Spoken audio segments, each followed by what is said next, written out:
கர்த்தருடைய நாமத்திற்கு மகிமை. இந்த புதிய மாதத்திலும், இந்த அக்டோபர் மாதத்தில் இயேசு கிறிஸ்துவின் இனி நாமத்தினாலே உங்கள் அனைவரையும் வாழ்த்துகிறேன். கர்த்தர் 9 மாதங்களை இனிதே கர்த்தர் கடக்க செய்தார். அந்த 10வது மாதத்திலும் நம்மை கொண்டு நிறுத்தியிருக்கிறார். எனவே தேவ கிருபை நம்மை தாங்குகிறது. இந்த மாதத்தின் வாக்கு சங்கீதம் 73ஆம் சங்கீதம் 23ஆம் வசனம்.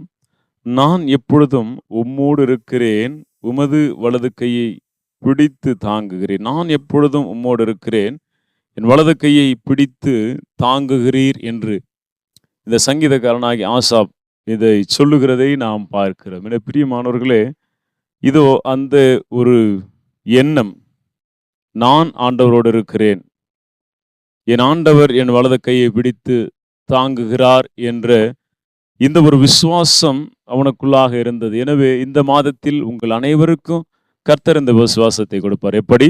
நாம் அவரோடு கூட இருக்கிறோம் என்ற அந்த எண்ணமும்.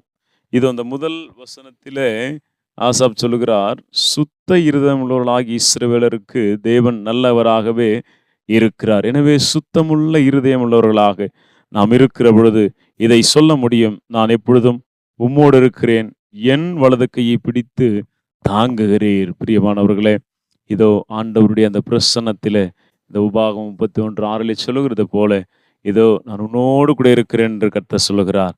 அதே வண்ணமாய் அவருடைய வழிநடத்துதலில் நாம் இருக்க வேண்டும். அவருடைய வழிநடத்துதலின் கரம் நம்மோடு கூட இருக்க வேண்டும். எனவே இருக்கும் இந்த மாதத்தில் நம்மோடு இருக்கும். இந்த ஏசாயா 41:13 சொல்லுகிற வண்ணமாகவும் அவருடைய கரம் நம்மை தாங்குகிறது. இந்த மாதம் முழுவதும் கர்த்தருடைய கரம் உங்கள் ஒவ்வொருவரையும் தாங்கும். எனவே நாம் அவர் மீது சார்ந்திருக்கிற பொழுது கர்த்தரை சார்ந்திருக்க வேண்டும். இதோ நீதிமொழிகள் 3வது அதிகாரத்தில் வசனங்கள் 5-6 சொல்கிறது போல, இதோ சுத்தமுள்ள இருதயத்தை கொண்டுள்ளவர்களாய் நம் ஆண்டவரை நோக்கி பார்க்கிற பொழுது இந்த மாதம் மாத்திரமல்ல, நம்முடைய வாழ்நாள் முழுவதும் கர்த்தர் நம்மை தாங்குவார். இந்த ஆசாவை போல இதோ அவ்வளவு தெளிவுள்ளவர்களாய் நாம் இந்த மாதத்திலே வாழ்வோம். நிச்சயமாய் கர்த்தர் நம்மோடு இருக்கிறார் என்ற அந்த மன உறுதி, நிச்சயமாய் நம்முடைய ஆண்டவருடைய வலது கரம் நம்மை தாங்கும் என்ற அந்த ஒரு தைரியத்தோடு இந்த மாதத்திலே நாம் நடக்க பழகுவோம். நிச்சயமாய் கர்த்தர் உங்கள் அனைவரையும் தாங்குவார். எல்லா விதத்திலும் விழுகிற பொழுது, இதோ சோதனைகள் வருகிற பொழுது, இதோ சோர்ந்து போயிருக்கிற நேரம், ஒன்றுமே இல்லை என்று நினைக்கிற நேரம், கர்த்தர் உங்களை தாங்க அவர் வல்லவர். இந்த மாதத்திலே கர்த்தர் உங்கள் அனைவரையும் அவர் தாங்க வல்லவர். எப்பொழுது? இதோ நீங்கள் ஆண்டவரோடு இருக்கிறவர்களாய் இருக்கிற பொழுது, எண்ணுகிற பொழுது. இந்த ஆசாப் எண்ணினது போல, நான் எப்பொழுதும் உம்மோடு இருக்கிறேன் என்று அவன் சொன்னான்.